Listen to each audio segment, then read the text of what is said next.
Dans quelques heures, Francine et son équipe vont lancer l'ouverture du Salon du mariage. Un événement qui est à sa 6e édition et qui, comme toujours, accueille un bon nombre de participants. Bonjour à vous, voilà, nous sommes à la 6e édition du Salon du mariage. C'est une plateforme qui reçoit les différents domaines qui gravitent autour du mariage, de l'événementiel. Ils sont tous là pour exposer leurs produits et leurs services. Et à notre tour, nous recevons ce grand public, ce beau public qui est donc les futurs mariés, les nouveaux mariés et bref, tous ceux qui sont les amoureux du beau, de la décoration, de l'amour, du mariage. Et puis voilà. Organiser le salon du mariage, un défi pour cette wedding planner qui a très tôt pris l'option de réunir les prestataires du secteur pour davantage faire connaître leurs services au grand public. Alors Monsieur Dieudonné, on vous voit vraiment dans le salon du mariage, on vous voit impliqué. On voudrait savoir qui vous êtes, ce que vous faites par rapport à cet événement et quelle est la valeur ajoutée de cet événement. Parlez-nous un peu brièvement de cet événement. Bon, en fait, merci beaucoup Madame Francine. Concernant l'événement du Salon du mariage, c'est un événement qui nous intéresse, nous premièrement, étant événementiel. Nous sommes dans les domaines de mariage. Alors, le mariage constitue tout un mythe autour. Alors, on doit démystifier, afin que le monde qui vit à l'extérieur découvre qu'est-ce qui est autour de tout ce qui s'est fait dans des soirées. Il arrive que les gens entrent dans des salles de mariage, ils trouvent des décorations, ils trouvent l'animateur, les DJ, ils voient les protocoles, mais en fait, ils ne savent pas comment les choses se préparent, comment ça se fait. Et même alors, après les événements, tout ce qui se déroule dans la soirée, il y a toute une vie qui suit le marié. Alors, dans le salon du mariage, il y a tout cela. On vous montre les décorateurs, les photographes. Ils vous disent comment ils prennent des photos, ils vous montrent ce qui est différent des autres photographes. Et en plus, il y a des conférences qui expliquent la vie après l'événement du mariage. On vous dit, voilà... C'est comme les conférences que vous allez animer tout à l'heure. Bien sûr, tout à l'heure. Il y aura des docteurs qui vont vous parler sur le plan gynécologique, comment le couple doit vivre.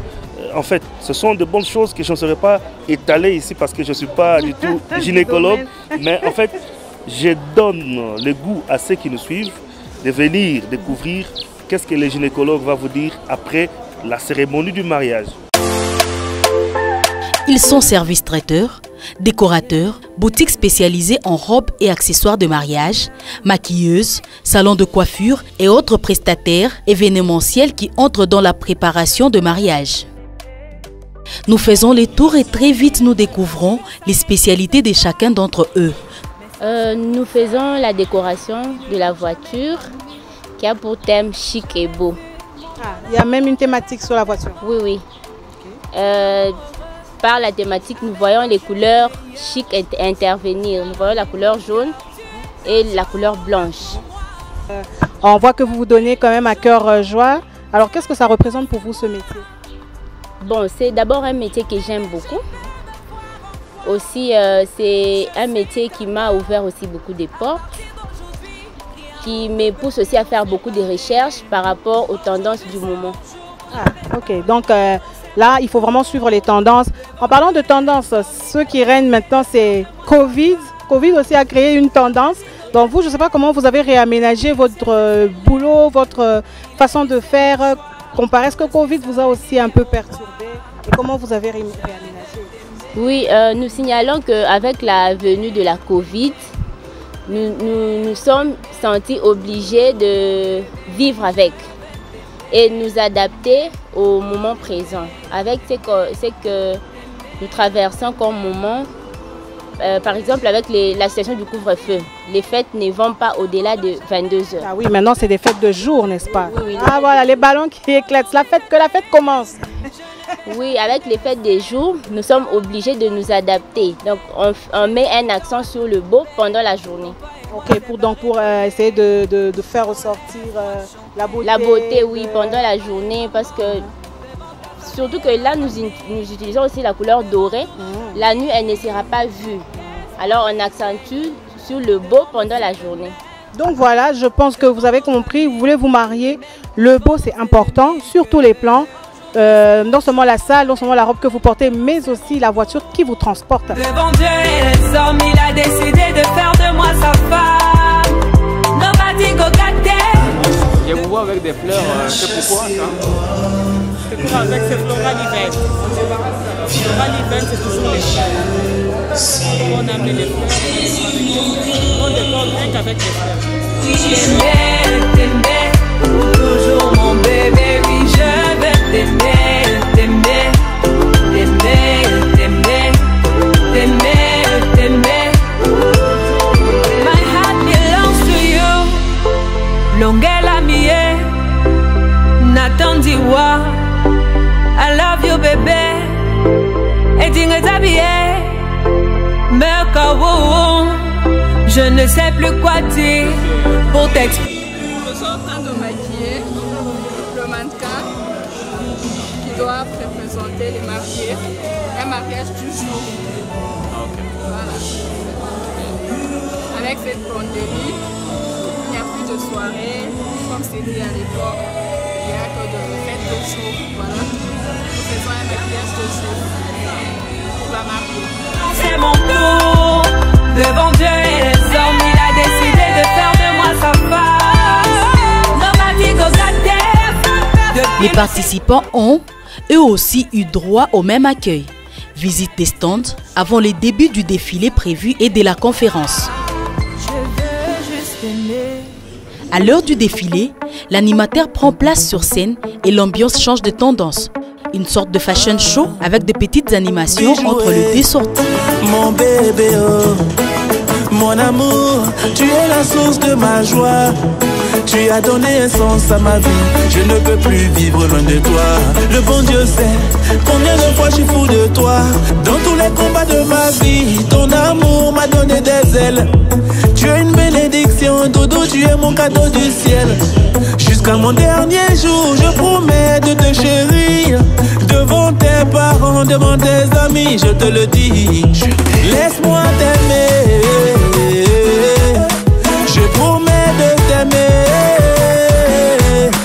Oh mon bébé, oh, viens danser. Oh mon doudou, oh, viens danser. Laisse-moi t'aimer. Je promets de t'aimer. Ça n'arrive qu'une fois. Viens danser.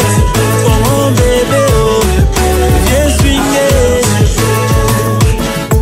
Tu es si belle, aujourd'hui est le plus beau. Les secteurs de l'habillement est mis en avant. Robe des mariés, peignoir pour des shootings photos, robe des demoiselles d'honneur, une présentation des divers styles pour divers goûts. Rien ne pourra nous séparer. À toi je me suis accroché. On est tous les deux attachés. Même si le monde n'est pas d'accord, Dieu a sa main sur nous. Ensemble jusqu'à la mort. Laisse-moi t'aimer. Je promets de t'aimer. Oh mon bébé, oh, viens danser. Oh mon doudou, oh, viens danser. Laisse-moi t'aimer.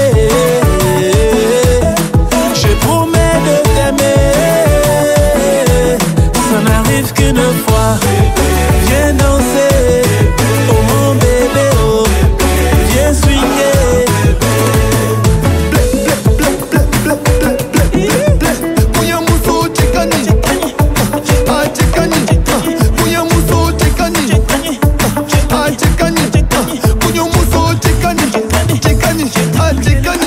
Rien ne pourra nous séparer.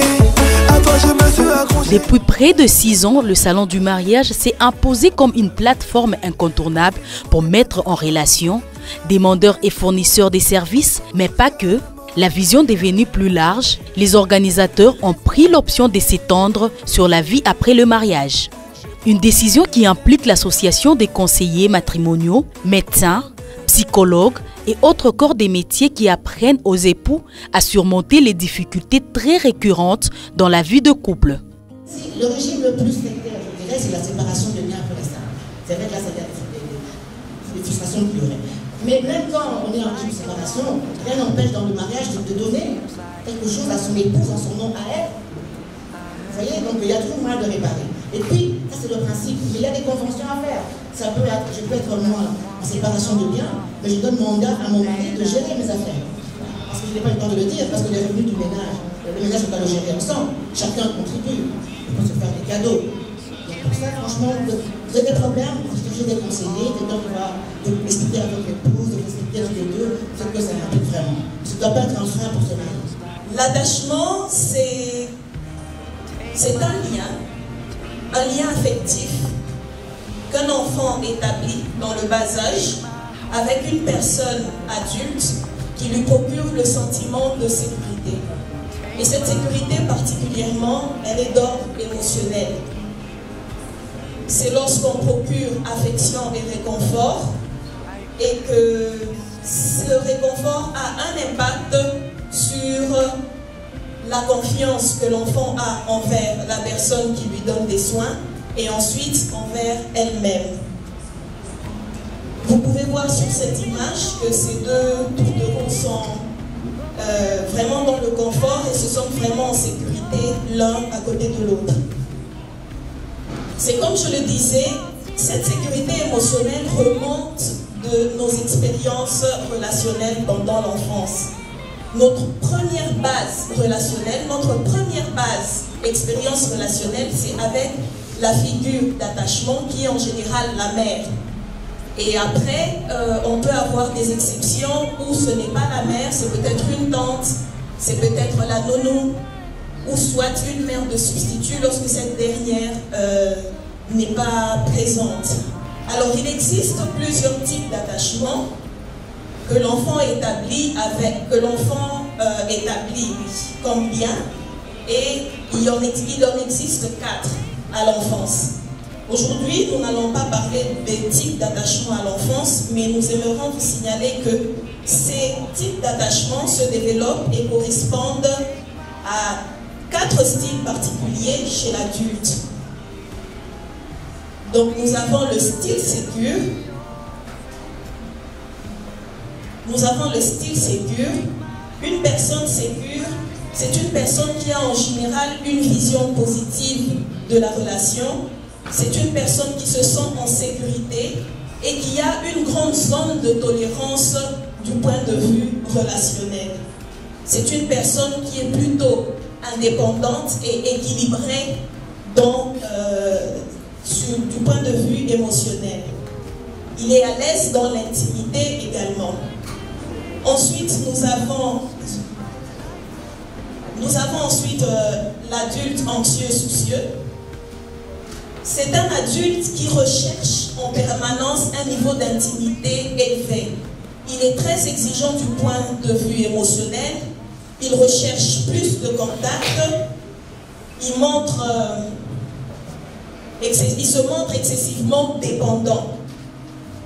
Et sa relation avec son partenaire est généralement une relation très proche.